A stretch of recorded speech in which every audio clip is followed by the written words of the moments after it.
Hello, I'm James J. Gradoni, owner and operator of Gradoni and Associates, a local private investigative firm, which I believe is one of the oldest in town since we've been in business for 35 years, and I believe probably the largest staffed.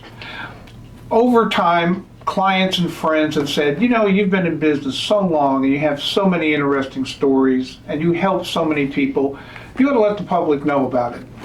So we decided to put together a YouTube video introducing our company, and then following that with informational videos about cases and high profile cases that we've covered, like Andrea Yates, Clara Harris, the funny things that happen, the services that can be provided, and the things that are the core values of our company, where we've built a motto that says, the truth makes a difference, no stone is left unturned. I'm here with Karina Garcia. Karina has been with our company 1 year. She's a graduate of Penn State University and started as an intern, and she has become an extremely effective and professional investigator for our company. We're very proud of the kind of work that she does, and she'll be asking me some questions during the video. Okay, so tell us about your background. I believe you aren't from Texas? No, I'm not from Texas. I grew up in two small towns upstate New York, Cohoes and Waterford, which are close to Albany, the capital. Both cities were blue collar, okay, and comprised mostly of Italians and Polish. I went to grade school there. When I left grade school, I wanted to go to LaSalle Institute, which was a military school. And the reason I wanted to go there was because they were good in all the sports and I wanted to play baseball and football. So my mom actually took a job so she could pay the $25 a month tuition that was had at that school to pay for the books and the uniforms. The amazing thing about that school, it was a 4-story building. We had a basketball court in the building. We had no soccer field, no football field, no baseball field. And we had to kind of every day be carted away in buses to practice. And it was taught by the Christian Brothers, who were very strict. And I was able to play football and baseball, and they were great experiences. We usually always won the championships. And I think there is when I learned if you're going to do something, you have to give it 100%, and you can't ever stop or give up. Perfect. So how'd you move to Texas?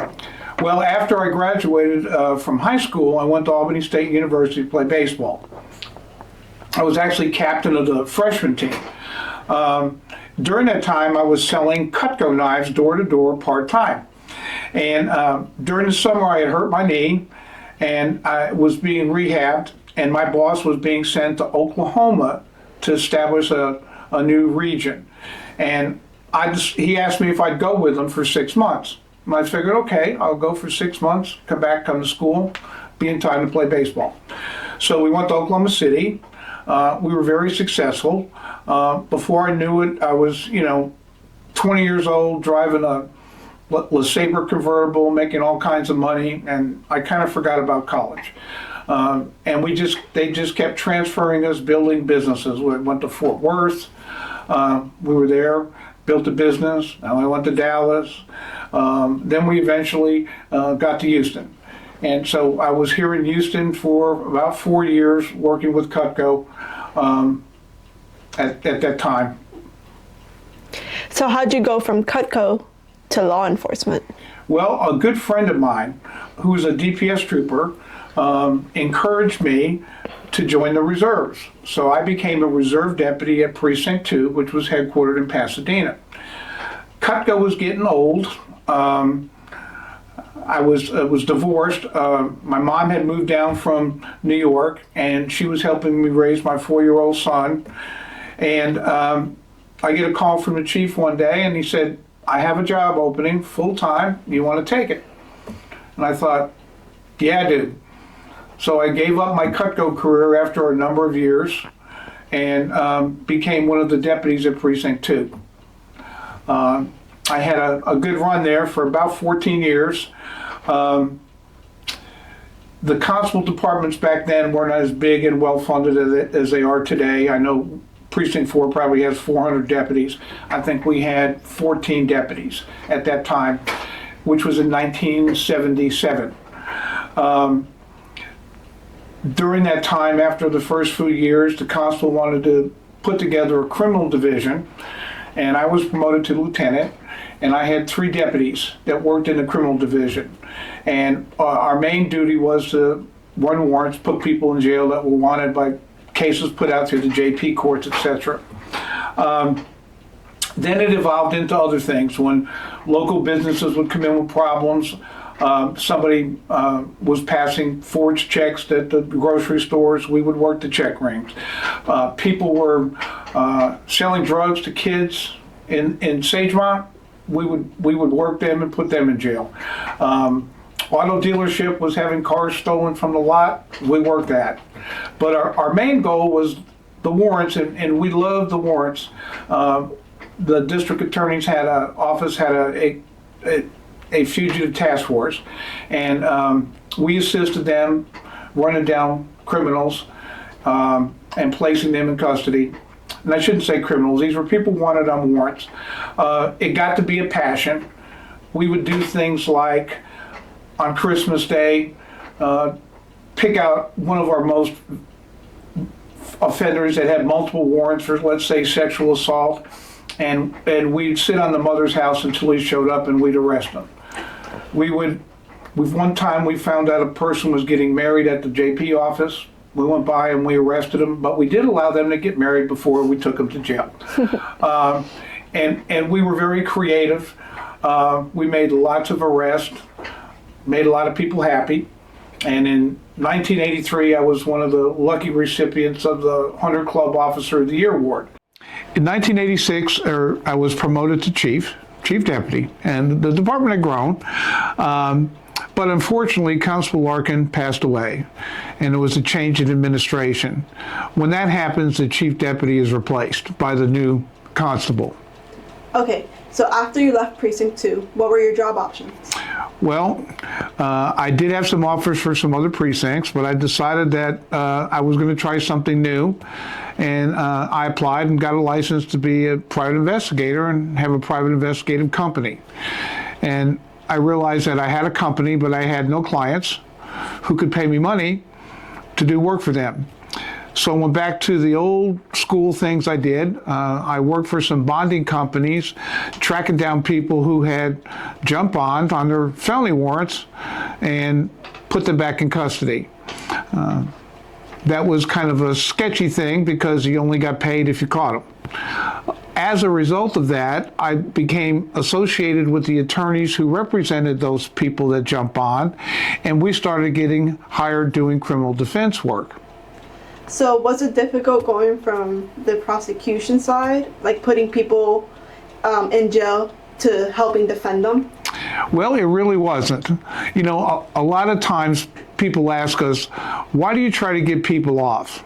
Well, we don't try to get people off. Our job is to get the facts and the truth related to a case. Those are the things that the attorney and the defendant need to know how to go forth with their cases. You know, some people that are charged with crimes are innocent.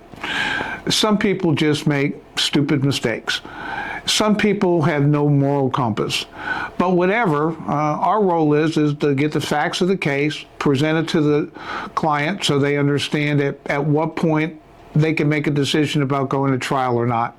That expanded to the fact where we have lots of attorneys who get us appointed on lots of cases, and as a result, over the years, we've done over 500 capital murder cases, many high-profile cases like Clara Harris, Bob Angleton, Andrea Yates, and it's been quite an experience.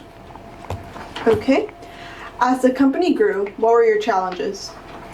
Well, what I found out early on is to be successful, you had to have a number of cases. The problem is you can't work a number of cases, so you had to have help. And help, what I have to say, was somehow a little bit of a task because you need people that were competent. So over the years, as the company expanded, I associated with a number of people. Half of my staff are former law enforcement detectives. I think we total about 160 years law enforcement experience. We have people like Karina, who was an intern, graduated from college, came here, and is now is an investigator. We have an investigator that worked for the Innocence Project that's real famous. So it's a diversified staff that allows us to handle cases timely and use people that have the skills to get the right answers. What can people expect from future videos? We're going to do a number of videos. We're going to talk about the things and the services that a private investigator can do to help someone with a problem. I think we could tell a lot of funny stories. I think we can talk about a lot of the very high-profile cases that we have worked, some of which are actually had books written about them. And I believe on 1 or 2 pages, they actually put the company's name as working on the defense. And have some fun with the videos and let people know who and what we are. So I'm going to say goodbye to the audience, and please tune in for more videos.